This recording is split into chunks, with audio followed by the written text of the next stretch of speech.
We live. We are live, and Pat's got OCD on April 2nd, 2017. And we got a guest in here today. So we got Sol Trybe without Freelo in here. Cheer. Yeah, you're right. Mr. Darel Poche. Great, Hello. great artist. Very, very talented. Multi-talented. Can do things that I can't do and Pat can't do. And he's probably not OCD like Pat is. So, you know. But it's all good. It's all good. It's nothing but love. And we working on these. Just to let you know, this EP is almost done. The finishing touches are going to be finished as soon as we done recording this podcast. And now it's mixed down time. And release, computer's going home with me this evening. Release will be very soon. Can't wait. I'm Yep. excited about it. It's been 5 years. Longer Five than and a that half since we years did. since I put something out, since we put something out. So I'm looking forward to it. Yeah, you're right. So, how about yourself? Did y'all go to the parade yesterday? We had the Irish Italian Isleño parade. I went to work and made money. Yeah, well, that's I seen you went to the parade. it's always lame. Oh yeah, I went. I had a good time. It was Miller time, huh? No, it wasn't. I didn't drink till after. That's what I'm Nice. talking I about. got to chase my damn son around the whole time, dude. He's very heavy. He'll drive you to drink it. Yeah, it was like, well, I don't miss them days. to carry him, I gotta make it enjoying for him, and I was trying, dude. They throw food, so like, I need to just stock up, bro. They had a lot of people to distribute food to. I see that guy. I went to the produce at Walmart today. I couldn't find shit. Yeah, well, I'm sure. Yeah, they might have jacked it up, at the last Actually, minute. I saw Pat in Walmart today. Yeah, actually, we ran into each other. So we both had our kids with us, and It's always good to see people at Wally World, bro. sometimes. Yeah, it was good to see Darryl, but sometimes I like to get in the store and get the fuck out. Yeah, of you there have as to fast as I avoid can. somebody. Yeah, because if you get caught up, dude, with somebody you ain't seen them in a while, there's a good chance you're going to be there an extra hour. The worst thing is seeing someone you don't remember their name. Yeah. Seeing someone you haven't seen in a while and you can't remember who they are, and they're like, "Hey, Pat, man, how's it going?" You just say, hey, what's up, man? "Yeah, hey, Go through that a doing lot, like people. I do that. I'm terrible with names. I could actually tell y'all a story, and I'll bring it up because I wanted to bring it up today anyway. But my longtime friend in the group with his mother passed away from cancer. She was battling cancer for like 3 years. Rest in peace, Rose Castro. And we had went to the funeral, last weekend, and I was walking by. We were like after the ceremony. They had, it was playing where they had the ceremony, the preacher, and we go sit down to eat. And everybody was walking by to eat, and they had this guy walk by me and say, "What's up, Pa? How you been?" Good. I'm like, who the fuck is this guy, right? I'm like, so I walk up to Attila, and I'm like, bro, who's that dude with the ball? He's like, oh, that's my cousin Bobby. I'm like, no shit. I was like, oh, I ain't seen him in like 20 years. You know what I mean? So it's like just that the same situation. Like you said, you walk up to people and tell you hello, and you have no idea who they are. But 20 years does a big hurting on your body, bro. You look like a total different person. Shout out to Attila. Yeah, big shout out. He needs to come get on this podcast and kick one with us. But yeah, I understand.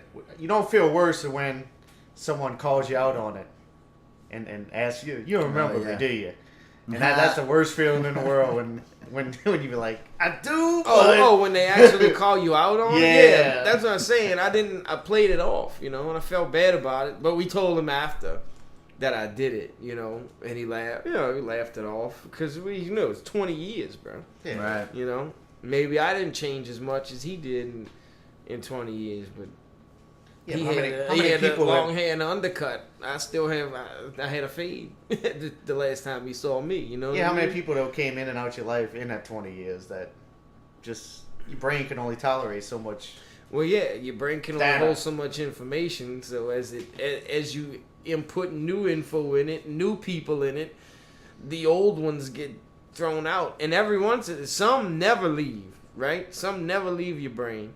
They always and those are the ones that get stuck in there, and then you gotta, like you said. Now, obviously, I got to see him again, so somebody from my database got deleted and put in a trash can in my Windows. You should rewire your hard drive. How I'm gonna do that? Smoke a little bit. Man, I can't. I can't. Gringo Baloma. Until they legalize it federally, which is one of the news articles that got brought up. What was it? Newsweek put the article out, I think it was. That there's a bill that Congress is going to be putting on their desk and voting on about legalizing marijuana. I think it's like the end prohibition. Don't hold your breath on that bill. No, well, we'll see. We talk about weed a lot. It's been talked about a lot because a lot. They had about 8 more states that actually just the hypocrisy of America in general. On that, we talk about. Well, dude, there's a lot of people that are gonna be pissed off if they do actually pass it. A lot of heads are gonna turn when they do it. Like, a lot of people's got a lot of money invested in keeping it illegal. Yeah. St. Tammany Parish Sheriff's Office probably be on the top of that list. There's a bunch of people. They arrest a shitload of people for weed. Lock them up for years. Just like a bigger version of St. Bernard is what it is, really. They, like I said, dude, I saw a video last week of a cop in Arizona that pulled over a guy. It was 2 guys in the car, and he smelled the weed in the car, and he searched through it, and like it was hidden under like a cup or something, right? And he found it, and the guy in the passenger seat was high as a kite, so he was kind of laughing off the fact that this cop found the weed on him, and the cop just kind of he's laughing, he's like, dude, I could charge these people with possession, but this dude is making, he's kind of getting me kicked, so he's writing him a citation. No other cop. It was a simple. The guy just had a little weed in the car, right? Just a little bit of marijuana in the car. It was a simple citation, no big deal. And I basically quoted, if this happened in our parish, if this happened in this area, you would have had 6 or 7 cop cars show up. You would have been out. Your hands would have been on the hood, melting, because they would have been searching every part of your body, trying to find more. Over a little petty bit of weed. It's a plant, bro. It's grass. You know what I'm saying? And it was real refreshing to see a police officer blow this off. Is what it was. It was no big deal. Yeah, it's what it is. The dude's smoking some pot. So what? And you don't see that very often. Like, yeah, it wasn't. It was a generous version of cops. So, Darel. Yo. We were listening to. I was listening to your EP that your band Typical Stereo dropped last year. Right on. And I gotta tell you, I like that name. Thank you. The name actually fits the music because it's got a real classic rock kind of theme to it, the record. And we were talking outside, and I almost compared it to like a Iron Maiden, Black Sabbath kind of sound, and you were like, man, nobody's ever told me that. Yeah, that's before. the first. I get it with that one guitar part though, where it's the 2 harmonic solos going on or whatever. Yeah, that's pretty 80s, but yeah, never been compared to Iron Maiden. What you're getting to is you're getting it from most people being in an underground scene. The people who pass judgment on it, or people who are involved in the underground rock scene. So he's giving you from a perspective. I'm an outsider, yeah. There's not a lot of judgment, like. Yeah, no, actually, I don't. Not that I know of, anyway. I thought, I thought it was cool, and especially he has a song on there. I don't want to mess, but I don't, or but I didn't, but I won't. But I won't. That's what it was. He has a song in there called "But I Won't," and it's a song that every guy can relate to. every guy's seen the girl at school or she works with him or at the bar, and she's just so fine. She's just so bad. Everything about her is just bad. But you never have the courage to. It's the far side. She keeps passing me by. Same concept. Same concept. Different genre. Right. That's awesome. Yeah, dude, that song's so dope. He's got a line in it that says, he's upset that the girl left again, so he needs a table of 3 at the restaurant. Him and his 2 sad eyes. Shots to Scotty Elstrott, because he wrote those lyrics, and he's a genius. He's a genius, and I know he wrote that from personal experience. Right, he wrote it for every guy who had those beautiful Cuban brown eyes. When people feel like you said, the guy's a genius, and just because you're not performing on a mainstream level, because there's only so much room for mainstream artists. You know what I mean? Like, to say the guy's a genius. There's genius out there that don't get recognized. Oh, absolutely, every day. Yeah. It's nothing to cry over. I'm not bitter anymore. Like, I used to expect things from music when I first did it, but now I just kind of do it for me. I don't really expect much. And that's where we're at. I'm 35. You know what I mean? And that's one thing about rap music, as opposed to rock music, that I might see, and you might be able to tell me differently. Like, when people say there's a small window that is, and I'm not talking about just as a artist, as an age bracket that you have to. This is your window to make it big, and it may be like 18 to 30, let's say. And if you don't get in by that time, you're falling out of the times. You're not going to be hip to it, and your window closed. And I don't think that's necessary. Like, whose window? So. You know what I mean? Like, why do I have to jump through a certain window? It just depends on what you're trying to do. If you want to be a pop idol, there's a window, probably. Yeah. Maybe not, though, because the guy from Gangnam Style, he's 40-ish. Probably. That dude is... And I remember... Like, but that's a one-hit wonder. Right. You know what I mean? Like, for a longevity standpoint, like, for that, to make that your life, like, to be this mainstream artist and be in the forefront. I think, and those are unwritten rules. So to me, I feel like those rules don't exist. And I don't. Anything, and all it takes is one. All it takes is one hit. It doesn't matter. I think it goes back to your definition of success. Right. Like when me and you talked when we first got this equipment back up and we started doing it again, we compared doing music to an average person going to shoot darts on Thursday nights. We're just doing it because we enjoy doing it. Yeah. That's pretty much all it is now. Maybe when we were, I can tell you for certain, when we were 18 to 25, 26 years old, our main goal was to make that hit. At least on my case, I really don't care if we make that hit or not. If one or two people hear it and they like it, that's cool. I'm cool with that. And this is where it comes with hit. All right, here's the thing about hit is when you start to think about, I gotta make a hit, you start to try to emulate what's hitting at the time, and you don't want to do hits. You don't make hits. Hits, they just happen. You know what I mean? So I think that no matter what, like you said, pop, I just completely eliminate the whole pop process. Like, I don't think about being popular.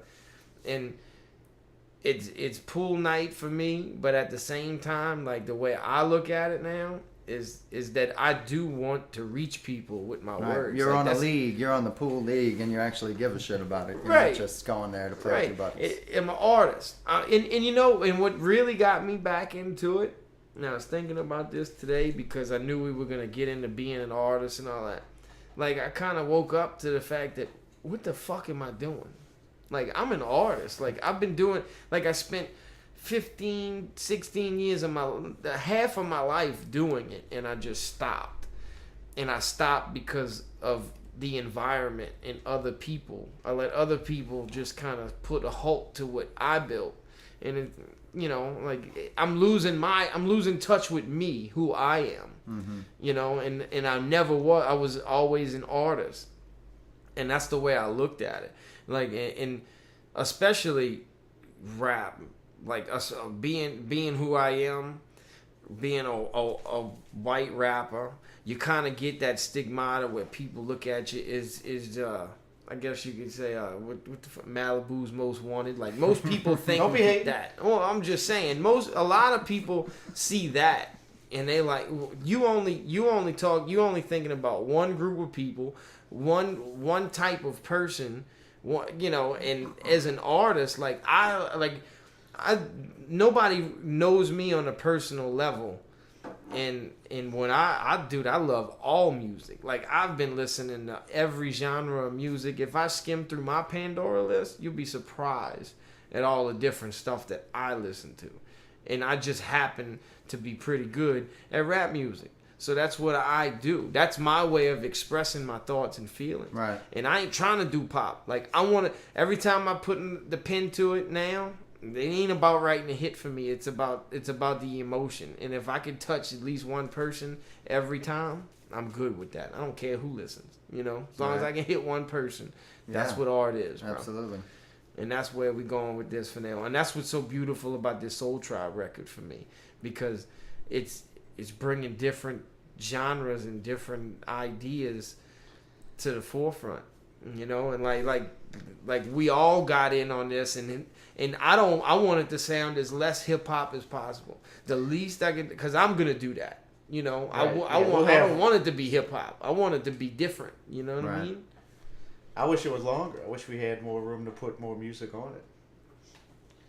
Well, that's because you got your buddy in St. Petersburg, bro. And he's out there doing his thing. Shout out to Freelo, bro. Good dude, man. Yeah, you're right. I'll tell you about Freelo. Freelo moved on my street when we were about 13, 14 years old. And he was the biggest gangster in the neighborhood by the time he got there. He had the butt cut just like everybody else. Mm-hmm. And he was from Uptown, 13th Ward. I remember that. Yeah, I remember that. Oh, my God. He's so cool. Yeah. Yeah, right. And now you look at him now, you would never think about, Well, I mean, we were young. Cool. I mean, everybody was young. Right. Well, he was still trying to find himself, and we all were. And look, I was kind of the same way. So when we met, we just hit it off, and we've been brothers ever since.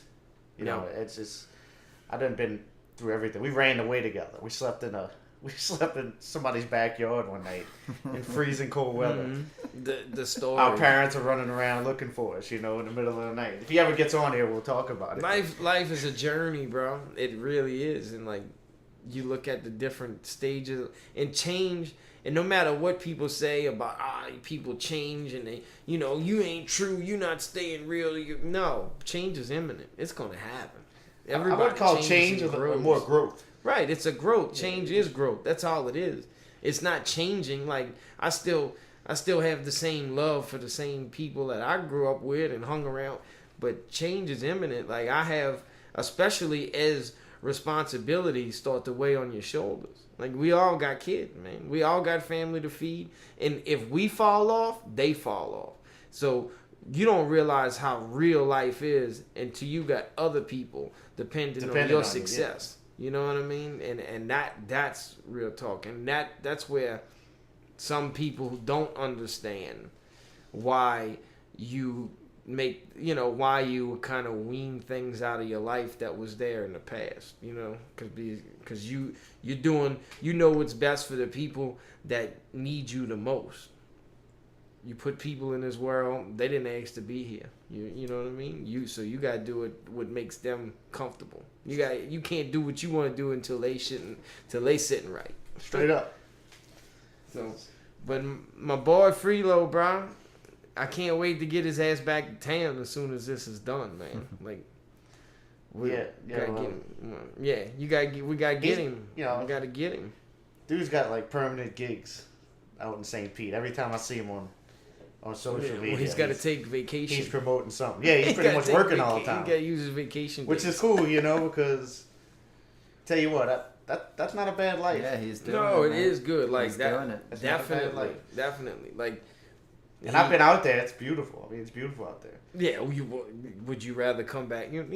You wouldn't want to come back to this. And that's what's great about the fact that I like when I see people, like, just because you're born in one place and you grew up in one spot doesn't mean that you can't. That you want to leave the nest. You know what I mean? Like, and that's what he's done. Like, he's left his nest and he found a place. He found his place in life.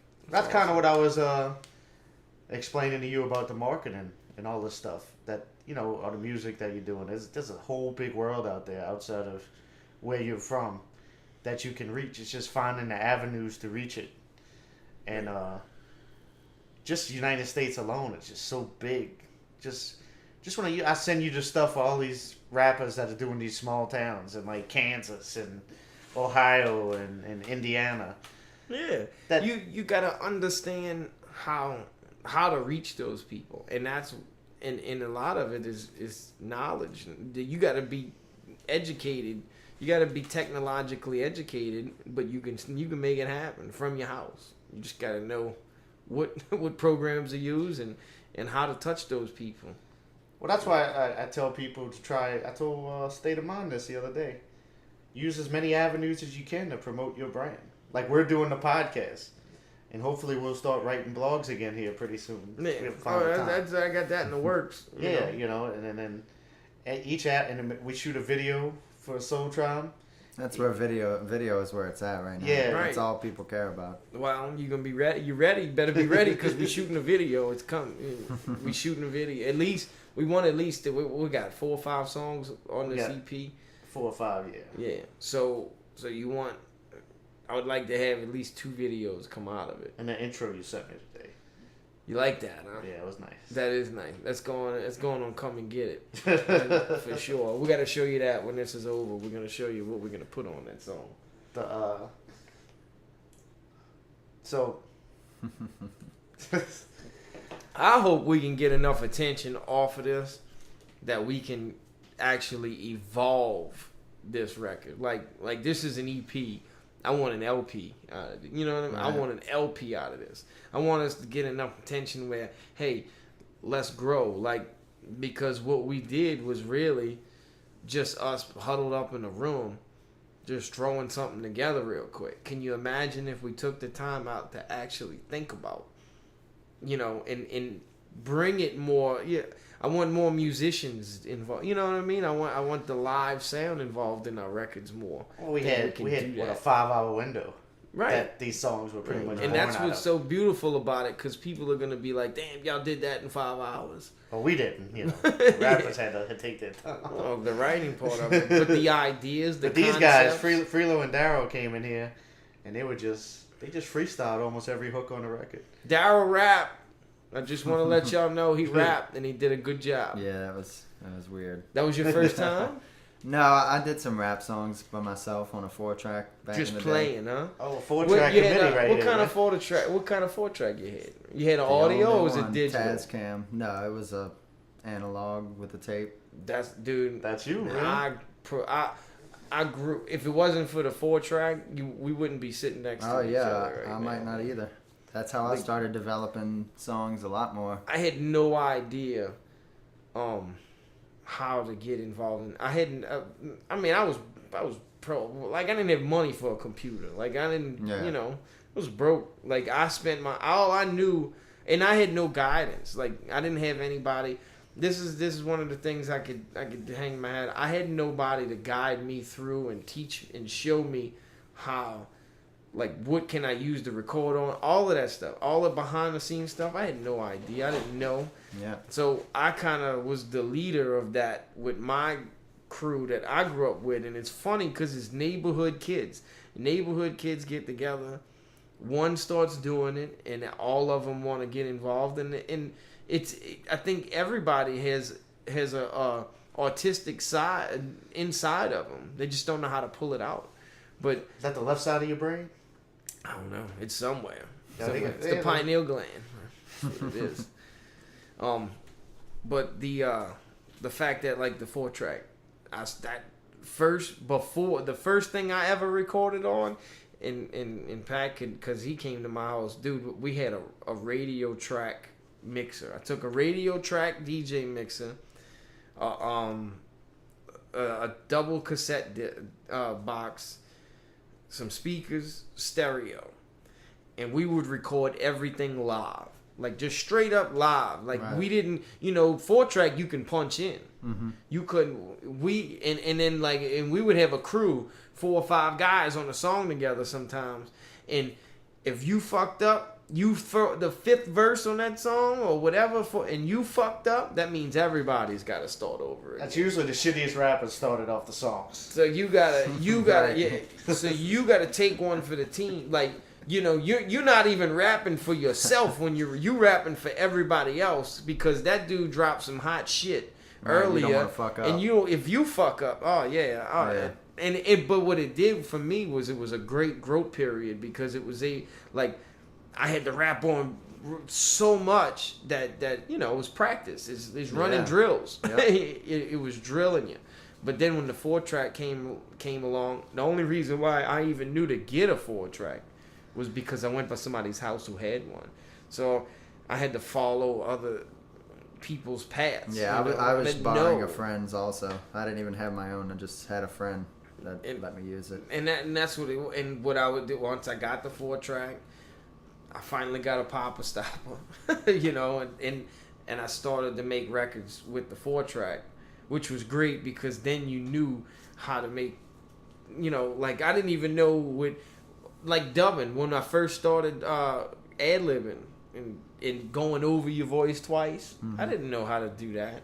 It wasn't until somebody came over one day and showed me that. I was 16, but I didn't have nobody to guide me. Like, everything I did was pretty much on my own until I got around people like PJ. Like, when we started getting together, like, it was the first person that I came around that actually had some education on the process like I did. So we fed off each other, and that's why we're still working together, because we the two people that can handle our own and do things for ourselves outside of the music itself. I would say neither one of us really had any formal training on how to mix records or... Yeah, well, now they have YouTube videos you can just watch and learn anything you want, but back then it was like, no, they did. What does this button do? You're right, you didn't. You had no idea. And coming from down where we at, like, nobody not a lot of people in New Orleans is dying to work with white rappers from the parish. And you know what I say about the parish that is so different than any other place is that there's no interstate running through this through here. Like, you think about New Orleans, the North Shore, like you're off to the side, you you got to come out your way to get here. Like, you're literally an island. You have to cross waterway to get here. You got to come out of your way to get here. Yeah. That's and people aren't trying to go out of their way to get someplace. That's why I tell people they're never gonna build anything big, like big restaurants or big chains, places down here, because it's not same reason people. You said no interstate comes through. Nobody's gonna come. Yeah. The only thing that people come here for is things that they can't get anywhere else. Macaroni and cheese. Well, Rocky and Cola is macaroni and cheese. The food, basically, seafood. That's what we have that nobody else has. But back to music. So how old were you when you first got into it? Me? 7th grade, I joined band in school. But I've been listening to music. I had an older friend when I was young, so probably since I was about 4. Been a pretty avid music listener. Right. And how old are you right now? 33. 33, yeah. So we 2 years apart. And that's how I got into music. Like, something, same thing. When I was younger, and he's like, argues with me. And, dude, I was like 4 years old when I first started listening to rap on a consistent basis. Like, running deep. But I had an older brother, so I followed everything he did. Same with me, pretty much. And what he's a straight millennial, bro. He's full of shit. No, I get to choose what I am. I'm not a millennial. That's another conversation. So, what I used to do, I used to get my ass whipped, because I would watch, I'd watch rap videos, and I'd go in my brother's room, and I had like a Fisher-Price record player, and I would take his albums, his vinyls, and put him on there and scratch the shit out. I'm 4 years old, scratching it. Oh, he beat my ass, right? It just from emulating what I see. But the one thing that carried on with me with hip hop is I just love the sound of it. Like I just love the beat. I love the 808. People can dance to it. And that's how kind of what got me into it. And then as the more I got into it, then I started to understand the knowledge of the lyrical part of it, the writing side of it. But to say that again, like we're all MTV children, bro. Yeah. Like I love one of the first songs that I ever loved, that I can go back to, that I remember, was Van Halen "Jump." Like I love rock music, everything. You know, I was into all Panama, bro. Panama was a good song. But "Jump," so something about "Jump" that I just wanted to hear it every day, all day long. Nice. And I got into and that's what I say. Like, let me drop the stigmata about just being a rapper itself. Like, dude, I love all music. I listen to music all day long. Everything, dude, anything I can put on. One of the first bands I saw on MTV was Skid Row, bro. You remember Skid Row? Yes. Yeah, man. Dude, I seen them dudes live in Idaho. That had to be. Dude, them dudes rock. It was good. Oh, yeah. What year? Rock. That's what, back in the 80s like or in the 90s? They were in the 80s. I saw them in like 02, yeah. Oh, okay. Yeah, they were old. They were like 50, 60 rocking up there. Yep. Well, they might have put out 2 or 3 records. Oh, they had their stint in the 80s. I forget what their hit was called. It was about Ricky. Ricky was it? Yeah, they were like, you know, I guess I wouldn't say knockoff, but they were second. They were like a hair metal band. They were secondhand Motley Crue. Yeah, you know? Yeah, they were like a wannabe Poison Motley Crue. Yeah, that's what was big. Hair bands were great. But that was one of the first bands I remember seeing on. You go back and listen to some of it. They them and Young MC, right? Young MC was probably the first. Bust a Move. You know that dude's not even American, bro. He's British. Ooh, Young MC. Young MC. Remember Bust a Move? Oh yeah. He's coming. He's coming down for the I Love the '90s tour, bro, to show you how to rock that song. Wow. He said you fucked it all up at the cover show. No, I killed. Y'all did Going Back to Cali. That was that was great, dude. That song was one of the first rap songs. Because that was like 85 or something. Yeah, I wasn't even into music like when that came out. I was too young. I was like I said, I had an older brother, like 4 years old, 9 years older than me. So I just wanted to do everything that he wanted to do. I couldn't tell you shit from when I was 4 years old. So I listened to rap music at an early age. Case with Fresh Prince. Oh, dude, we should have did Parents Just Don't Understand. Because everybody in the bar that night was probably a parent. Yeah, that would have been funny. We might want to tap into that cover show again one day, bro. Oh, I enjoyed it. It was fun. It was a little rusty because we hadn't performed in 4 years before that night. Yeah, nice. It's a lot harder to perform somebody else's stuff. We did a lot of rehearsing too. Yeah, people don't know when you mess up your stuff. Yeah, but they know when you mess up a pop song. Yeah. Oh yeah, definitely something that they hear every day, all day long. Yeah. And you have to learn, you just being a listener, you're a fan. You're a fan just like they are when it comes to other people's music, just because you can perform. So, lyrics, I don't know every lyric word. You think you know a song till you have to hit it. Yeah. You have to nail it, every note, every song, every lyric to a T. It's a different environment. Yeah. And then you find, what I did, what was great about that show? Is when I actually had to practice and rehearse these songs. I kind of had a newfound respect that I never had before for that work, and for what it was. Especially that Young MC Bust a Move. I was like, this is a really good written. This song is written really well. It was definitely an awesome song. You see why it's timeless, I guess you can say, because it is. I thought the crazy thing about what I learned is how many punches these artists had to do to get these songs done. That's there's no way they hit these notes like this. They came and punched my arms. Right.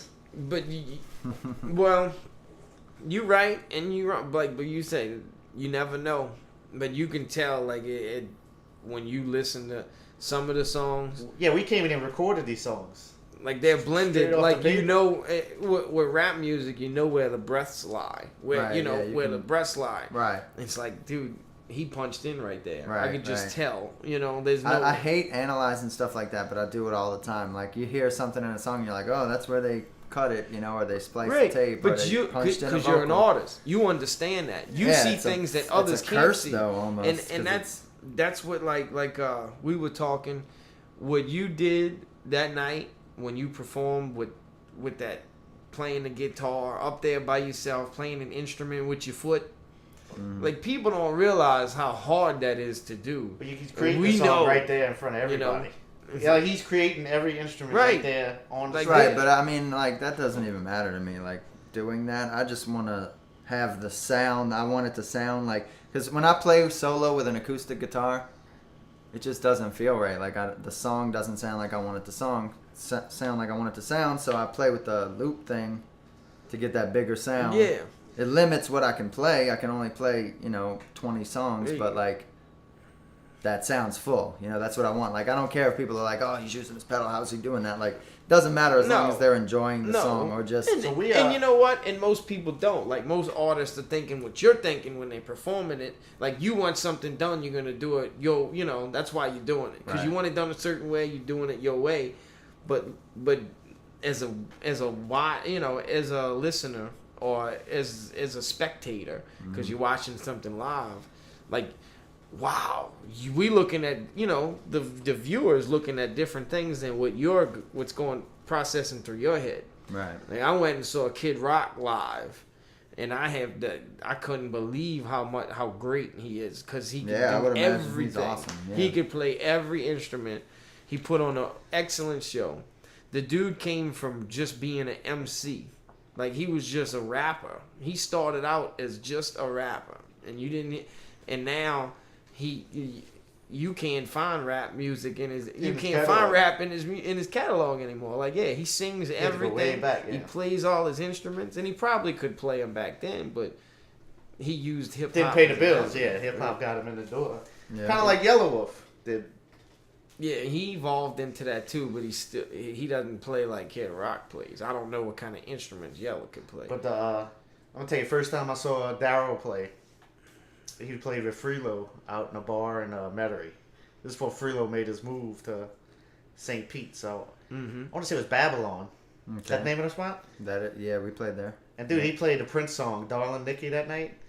And I told Jason, I was like, dude, you gotta work with Darel. Like, cause Jason had his own band. He had his own band then. I said, dude, you gotta get with this dude. This dude's so talented, right? The way, cause you remember Tim? We used to record by Tim's, and Tim had the rap version to "Darling Nikki," and I liked that song until I heard his version when I seen him at Babylon that night. I was like, that's badass. And he had almost the same. So what is "Darling Nikki"? I'm sorry, what it? It's a Prince song. It's off Purple Rain. Yeah, it's about a girl playing with herself at a hotel. That's nice. That's always a good thing to talk about. Yeah. But I'm sorry, I cut you off. But no, it's the first time I saw Darel, and ever since then, I told I've been wanting to work with him, and I think every time Freelo would come in town after that, I think one time we went and ate lunch together and something like that. We talked about it, but it just never got done. I'm just glad it got done. Yeah, man, it was weird. A lot of it's my fault because I'm lazy, right? I'm a lazy artist. Well, what's funny is like it's hard to find working with Freelo. Like what's funny is the way. This is what's great about music for me is the journey. It's like me and like you said, if it wasn't for music, we wouldn't be sitting in this room together, and we wouldn't have never met each other. Like when you came over that night to record. For Freelo to record, you had no idea you was getting yourself involved. You didn't know that this was going to lead to where it's at. Yeah. And him being in St. Petersburg, where he's planted his feet, we're going to end up working together more, and he's the one who brought you here. You know what I'm saying? Like, so we have the avenue to create more music together than he does because he's got to get here. So, and that's... Well, online you can always... Right. Trade files and stuff. I'm not too familiar with how that works, but...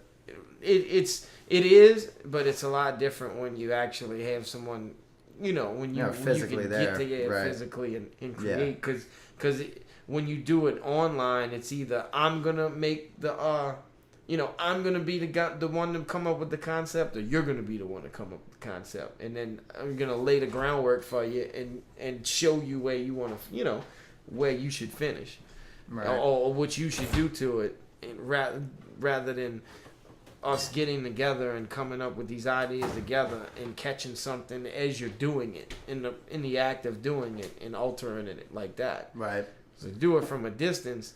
That's hard. Yeah, to do. I've never done it really, so I don't know. Can't speak on it, but I think it'd be cool just to see how it works. I don't really collaborate too often because it seems like you said, Chalmette's out of the way, and I have a studio, and it's like people are like, "Oh, I want to get together." I'm like, "All right, well." Like, I just recorded, like, a lot of stuff last night. I had the house to myself. Yeah, the guy hits me up. He's like, "Oh, we got to get together." That's I'm great. like, "Well, I'm recording right now."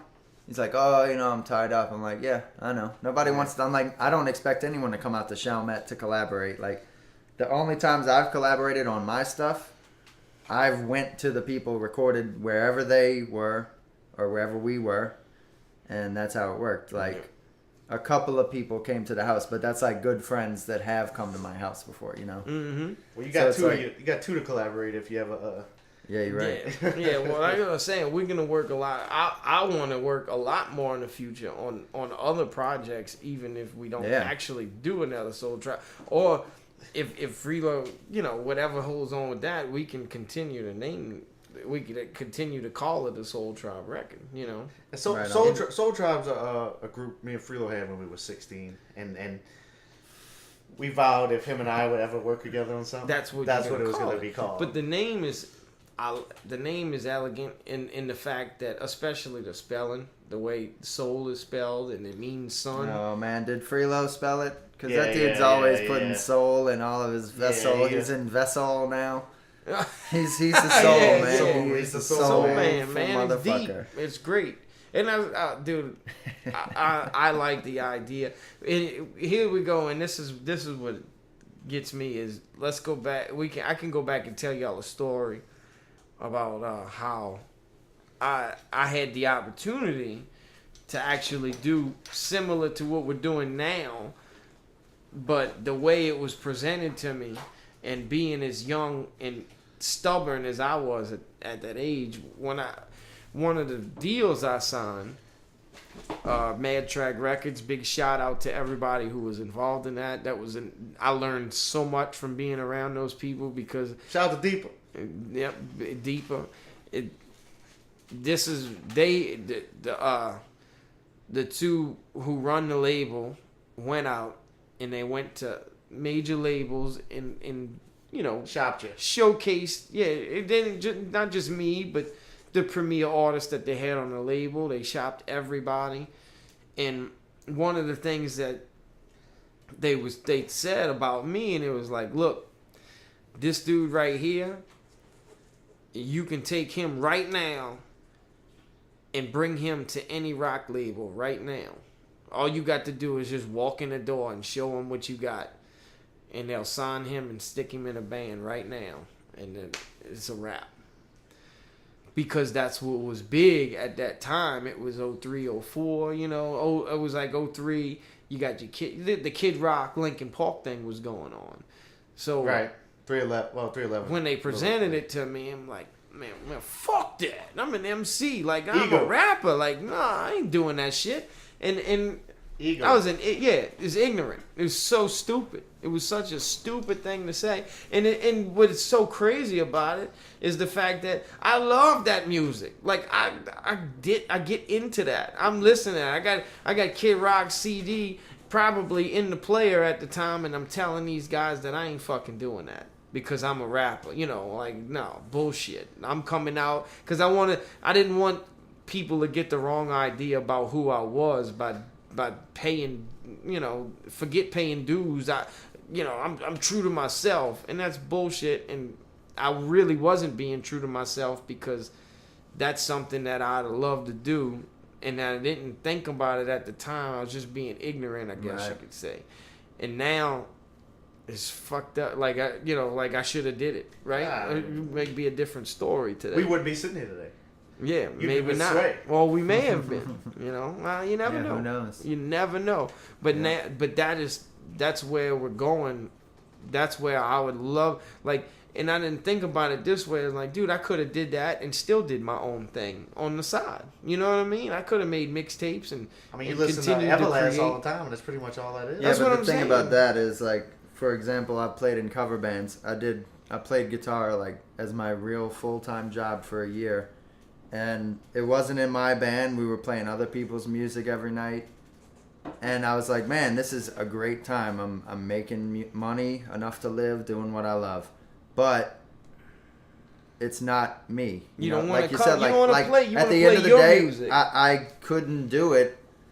Like, I couldn't see myself doing that for 5 years. Like, even though, yes, you'd be like, oh, would you rather turn wrenches for 5 years or play music? I'd be like, play music. But then the reality of playing someone else's music that you don't really care about every night, it's like, I'm trying to, like, express myself. I'm not trying to express other people's selves. Yeah, and it's the same thing, like you said. It kind of goes both ways. Like, you know, like you said, I'd much rather play for music. A career anyway. I'm saying, like, I am in a cover band. I'm trying to start right now, but like, I'm not starting that band as to be my job in the future or to be my career. Like, I'm just doing that because we can make some extra money now. It's like another source of income. Now, exactly, and now you see it, and back then. It changes when it becomes your only source of income and it's your job now, and it's like, oh, if I don't do this, you know, my family doesn't eat. Exactly, and that's what I was getting at. Now you got people to feed, like you got people dependent on you. So, any way you can take any of your skills, and being a musician is a skill, just like being a mechanic and then getting into another line of work because that line of work pays more money. Right. If your friend calls you up and say his alternator went out and he don't know how to change it, but I'll throw you some bones to fit, you know, you're gonna, you know what I mean? You're gonna do it. See, think about it's the same thing. Thing about cover music is, I think I understand kind of what he's saying. When you go out and do cover music, then people are there to hear. It's almost like having a DJ at a bar. But when you present them your original music, they're a little more hesitant to listen to it because they know you from being in the cover band. Yeah. Well, here it's like that. New Orleans is a different beast from even Houma. When you go out to Houma with original music, people are like, oh my God, I love this. Like, they actually cheer and listen and pay attention. It's weird. It's like they appreciate music over there way more than the city. The culture here is so there's too much music here, basically. It is. And it's too much of the same. Like, it's all you're playing a tourist. Like, bands that play in the French Quarter don't have huge followings for the most part unless you're like super huge. Because you're just playing the tourists, and it's like they're not locals. They come, they buy your CD, you know, you make your $20, maybe you get a like on Facebook, and then that's it.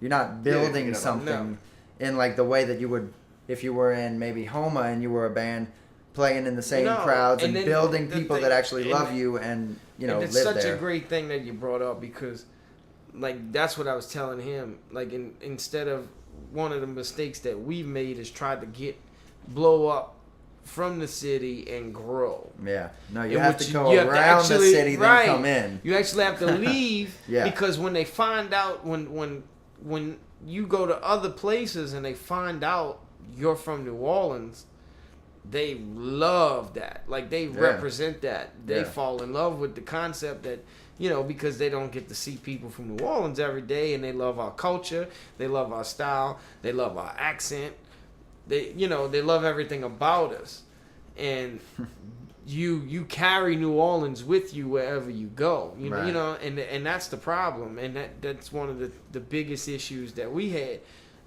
and when I didn't realize, like I said, you don't know. You had no guy. I think I told you before, guidance. I had no guidance. I had no one to instruct me on that. And one of my biggest records that I ever made was a Caucasian rap record. It came out in 2001 through the parish, and I didn't even know how much it expanded because we had a falling out with the label in the beginning. And that's a whole nother story. We could talk about that for an hour. But as I went to different places in the city, like I was actually going to like raves and talking and just kind of conversating with people. And we get into rap music talking, and they tell me, "Oh man, you know," they bring up the Caucasian record, and I'm like, wow, yeah, that's me. No way, you know, like, dude, that shit. I'm from Houma, right? Yeah. And that shit bumps out there in Houma, but we didn't, you know, we got ignorant to the fact. Like I had a guy, it was about a year ago.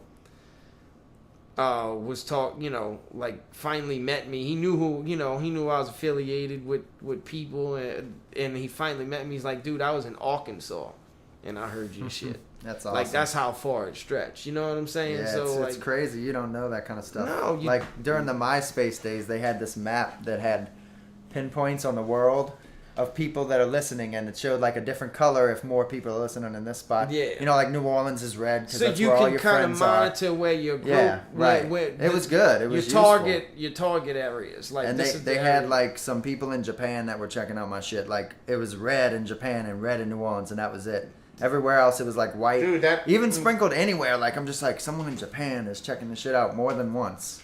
There's That's pretty cool. Huge market overseas Dude, for American. That's what I say. That overseas market is Oh, I think I'd kill in England, but I just don't have the resources. You gotta have the resources, right? And then you got family to feed. Like I can't just get up and go to England. Well, for the right price, I would. You know what I mean? But yeah.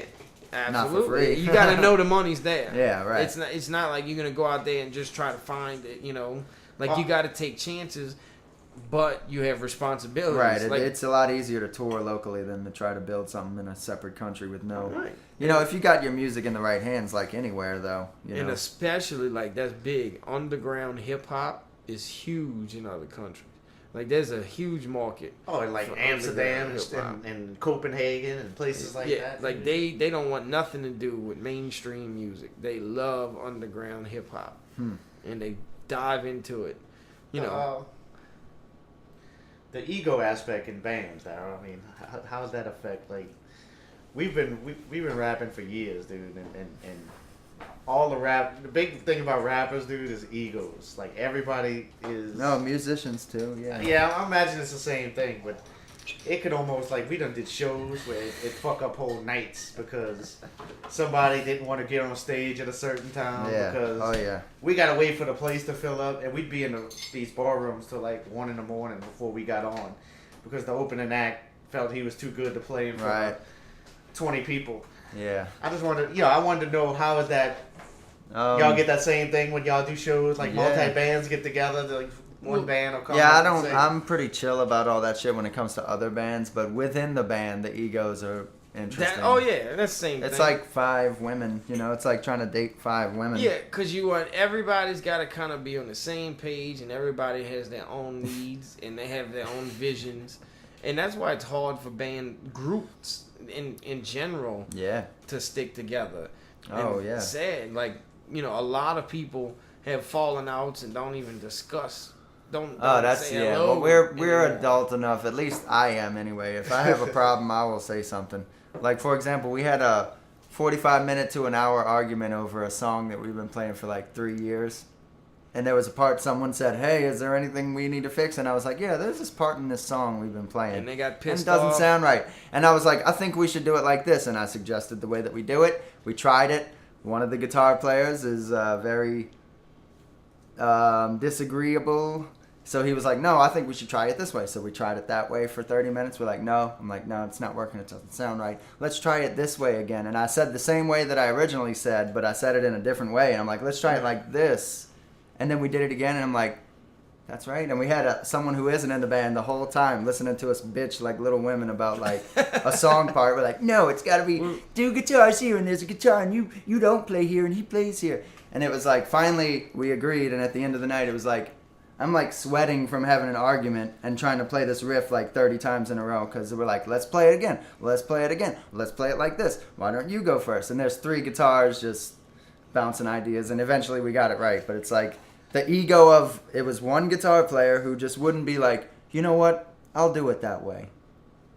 All he had to do was just give it a until chance. it took an hour. Like he could have even said, "Just try." Like, all right, we'll try it. Let's see how it works, right? But I mean, the thing we have with rap and rap groups, even if they're not affiliated in your group, is the rat race is what I always call it, because you want to be the first one to make it. So instead of supporting each other, right, and in building the base itself, like building the base in the area itself, people tend to not support what the next guy is working on, right, and show that artist respect for what he's doing, because, man, if I start to promote his shit, he might get the attention, and I might lose the people that follow me, and everybody fall in love with him, and then, you know, and you can just see it. You can just absolutely.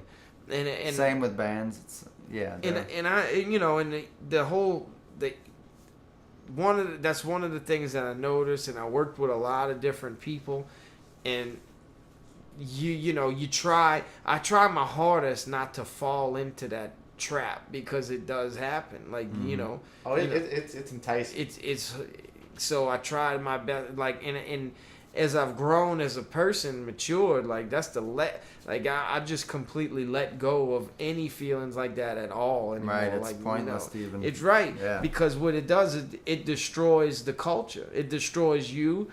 You don't even feel it, but it's destroying you. It's destroying the team. It's destroying the base itself.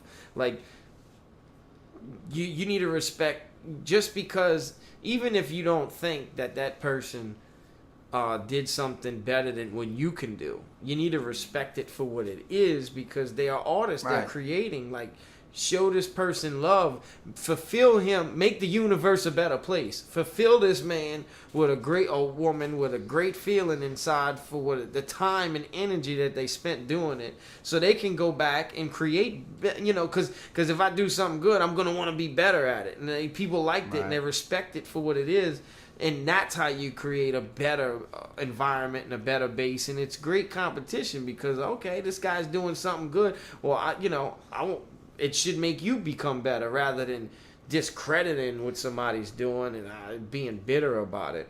And this is what happens with rap groups. And this is another thing, is that, and you might see it the same way with a band. Like, you might be a drummer, you got a drummer, a guitarist, a vocalist, you know, a bass guitar. You got your different, and then somebody might listen to that song and say, man, it ain't that good, boy, but you killing them drums. You know what I'm saying? Like, right. Dude, you need to figure out how to get you a new band with, like, some real, you know, right? And it's the same thing with rap. Yeah, same right? thing. Like you get into a group, and you know, you'll play a song. Like, let's say there's a rap group with 3 people on it, or 4 people, whatever.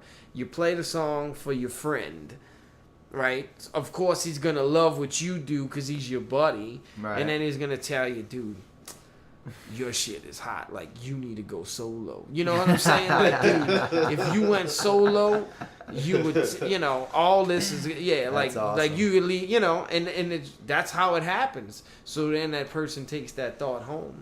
But not, it's not just I don't need y'all. I'm going, you know, eventually. But what the artist ends up doing, what the guy ends up doing that, when they do get enticed with the next friend he shows, he may be the second verse on the song. He'll fast forward the whole first verse. Like, look, I'm the second part.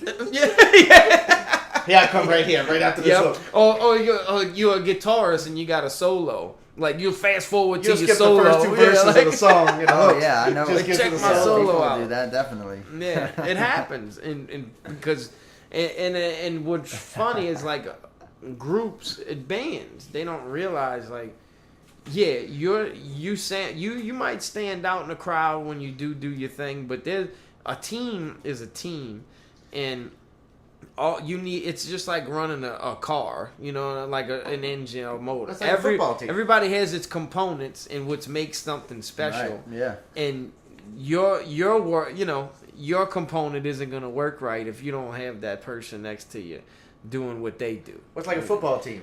Drew Brees can't get the pass off if the left and right guard don't block them D tackles. You know, well, the thing about everything we're talking about is that until money's involved, real money, nobody gives a shit except for, you know, 1 in 100. Absolutely. You know, more than that, maybe. Like we were talking about how I'm booking gigs for my band when I do it, and it's like band members want to complain about, oh, we're not playing any gigs, but I'm like, oh, well, how many have you tried to book? Yeah. 0? Okay. Well, you know. Yeah.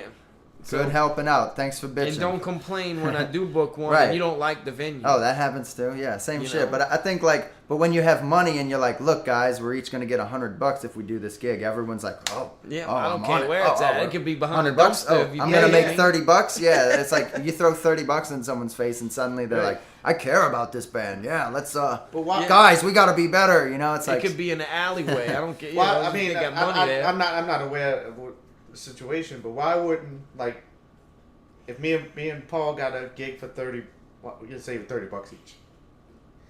I would say, why don't we just reinvest that money and get some merch with it so we can come by for the next gig. Maybe we can sell stuff. Yeah. And the next gig, and we Right, get the rather $30, and we flip, just and we can taking flip it, some merch spending it at the bar, and after reinvest you know, into the business. Right. After you perform. Well, I mean, it's easy to say. You know, it's easy. Look, we haven't done it some either. people I might would need love that to do that. $100. Absolutely. Like a lot of players. Well, every player in my band has played in cover bands. I think every serious musician has played in cover bands. And if you haven't, you're a fucking liar, or you're just not serious. One of the two. But we come from like a place where we made $100 a show. Maybe we do it once a week. Maybe we get twice a week, and you make $200 a weekend, and that's amazing. And that's like your extra money. Well, then when you're playing with your original band that needs money to put in to buy merch or whatever, like you were saying, then it's like everyone's used to having that money at the end of the night that they go home with. Oh, I paid for my drinks with this money though. Oh, you mean I got to spend $50 to play this gig? No, I want to make that $30. Right. So I didn't lose as much. The same way, yeah. Right. Like so, I think unless you have someone who's really savvy or just really pushy and is like, no, fuck y'all, I'm keeping the money, fight me for it or something. Like, it's never going to be like that. Like, I've basically had to put up all the money for the merch that we've recently bought for Typical Stereo. Because if I didn't, it would never get done, and then we'd be waiting to book a gig because we don't have any merch, because it's like, we can't play a gig without merch. Got to have some merch. So now it's like, we got some merch, now we need to schedule rehearsals and make them and then play gigs, and try to start something. Right. But we're going outside of New Orleans, like we were saying. Like, we're going to Austin first. And then we're going to go to North Carolina, or then we're going to go to Florida, maybe visit Freelo. If you need any opening acts, Sol that would be, Trybe, you could I'm sure you can get something in St. Petersburg with he's already told us. We're going to set something up eventually. But we're going to go to Austin first because it's just more familiar to us. So We've you've been there to a few Austin? times. Yeah, we have played a couple of gigs out there. Not with this band, but with different bands. So we got a couple of connections. So how is the Austin cool. the venue itself? Like, does Austin have a strip? Yeah, definitely. There's a few different down, streets. Yeah. There's a few streets that are popping. Yeah, it's nice. It's like really a huge nice Baton Rouge. It's kind of like, every time I go, it's for like a big event, like Austin City Limits Fest or South by Southwest. I went for a friend's bachelor party, but it was during Austin City Limits, so there was, thousands of extra people there. It was crazy. And we looked like a band. We actually got mistaken for a group. Someone was like, oh, we saw y'all play at Austin City Limits Fest. And she told my boy. If y'all had merch, y'all could have sold it right there. Dude, we could have sold anything to these people. The group we had, we were crazy looking. It was amazing. People were just astonished by us. We're like, we're from New Orleans. Respect, exactly. Like you said, we throw that out and people are like, let's buy you a drink. The fact that you're from New Orleans and, and they just admire our culture. Yeah. So or they're at least interested or fascinated by it or something. Right. Oh, every time you leave New Orleans, people are fascinated by the fact that you're from New Orleans. Yeah. Mm-hmm. It is, because it's like, in what it it's is, like a different country. It's the mainstream picture that is painted about New Orleans. When well, that is what New Orleans is. It is the picture that's painted. Yep. Pretty much. That's what people are. Whatever picture other people think they are, not what they actually exactly. Not exactly what it is. Like just for instance, you think Russians, you think vodka, and that's not the cold. case. It's snowing, it's cold, and there's vodka. Exactly. That's what you think. And Speaking of Putin, the Friday question. Hmm? The Friday question. Oh, Putin. Why would Putin have it? Oh, that's America. Right. Okay. All right. So here we go. Here's a question I wanted to ask, and I've told anytime we have a guest, I'm gonna ask him this you happen to be the first guest. So this is how we go about this.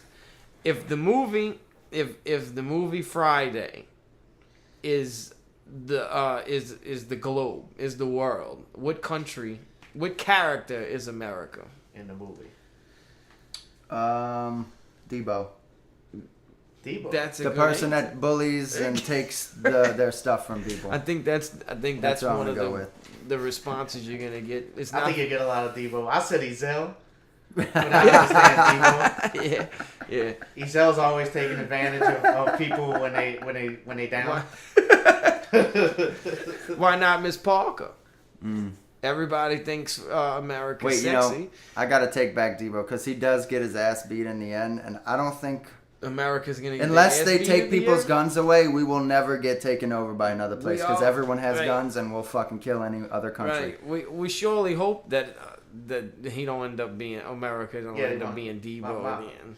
I guess America would be Craig, but I don't know. America's probably like the shop clerk in the movie. Like it's just a person who's being told what to do by their boss. Right. And they sell their products or they don't. They get them from other people to sell them, and that's my answer. Yeah. Or Debo. It could be America, and all this time Debo's working for somebody. Russia might be Debo. And they don't ever show the character that Debo's really working for in the movie. That's true. Yeah. Because they never show the character. They never show the character America works for in real life. What about Big Worm, bro? Hey, I never thought about Big Worm. Yep. If you don't have my money, oil, if you don't have my oil, or my drugs, I'm killing you and him. Craig. Yeah, I never thought of that. Speaking of drugs, dude, you saw that big bust they had. They showed it yesterday on the internet. That's a shame. $420 million. I forgot what it. 420. Big shipment of cocaine got caught through the border. Gigi, get the Yale. The Coast Guard got it. Prices might go up, boys. Well, dude, they used to have a game on the computer, bro. A lot of people upset. In like 2002, I played it while I was deployed in Saudi Arabia. Dope Wars? It was called Drug Lord. Is that Drug name? Wars? Yeah. Dope Wars? Yeah. That game was so fun, dude. Good stuff. Buying and selling drugs. Wait, teaches you math. Oh, teaches definitely. Simple economics, man. Yeah, it is. Yeah, buy low, sell high.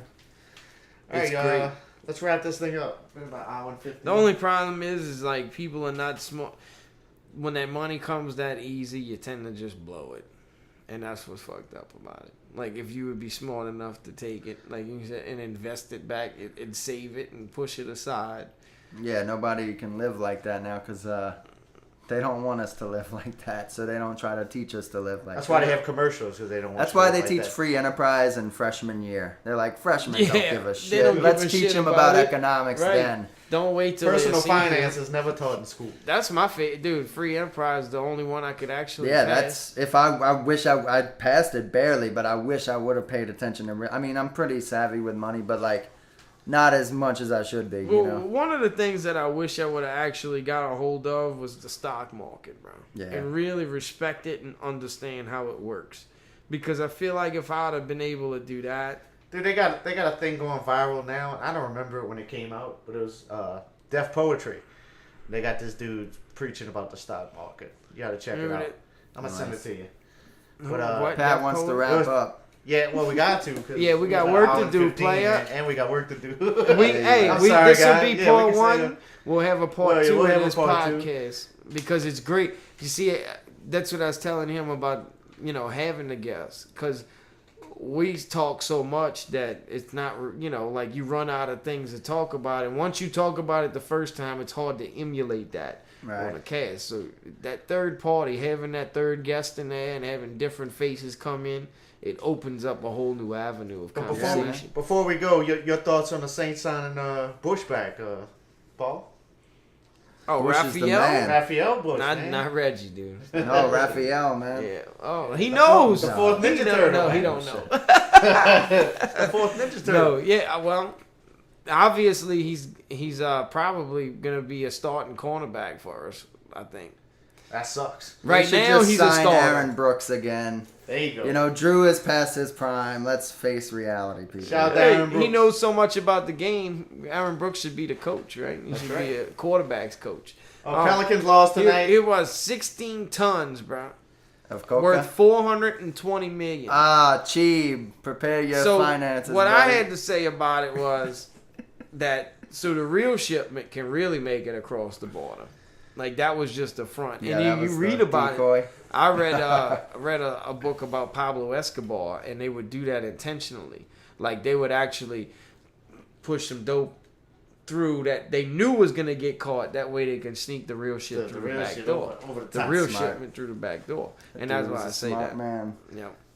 And it really, they said how many tons? Wait, I'm sorry. How many tons it was? It was, they said 16. It was probably 32. Yeah, 32. There you go. Now the government's got to ship that shit in the hood. Yep. Yeah, they got to make pain pills with it. Well, yeah. True. Cocaine pain pills? That'd be serious. Shout out to my shout out to Oxycontin. Cocaine. Yeah, exactly. Yep. Shout out to pharmaceuticals. Right. Big dogs, yeah. The real big, yeah, the real drug dealers in the game. Bosses. My quick sports update: Pelicans lost. WrestleMania's tonight, Nobody huh? gives a fuck. Yeah. No, wrestling. WrestleMania, baby. What you gonna do, brother? I think The Rock's gonna win. You know, so. he's And shout out wrestling to again. Stone Cold. He's back. I don't know. I don't think. So. You know what I wanted to say? They got the local wrestling that's gonna be. Dude, in they the got the ballroom. midgets that are gonna be at the Yeah, my boy's boy is a wrestler. He is. What's his name? Maybe I shouldn't give him a shout out. I don't know the guy, but shout out some whoever. shout out to local wrestlers, bro. yeah. Keeping it real. Hey, they grinding. They They're just not like making artists. much money. They're It's doing an it because art. they love it. It's an art. Absolutely. Yeah, Exactly. Hate on that. They are doing what they love to do, and that's what makes this this earth a better place. And FYI, if someone, for all you artists out there, if someone don't like your shit, it doesn't mean that they're a hater. They just ain't feeling it. Yeah. Anybody who I says just hate when people, oh, you don't like my music, then you're just a fucking hater. because People are a hater though, just to be haters. Oh, there's more haters. You need absolutely, like especially on Facebook. Cat Alright, Williams said, cool "You to got be a lover." 15 haters. You need to figure out how to get the 50 by summertime." Yeah, Right? true that. All right, we'll see y'all next week. All right, let's get Yeah, to you're work. right. You ain't going nowhere. We got work to do. Oh, peace.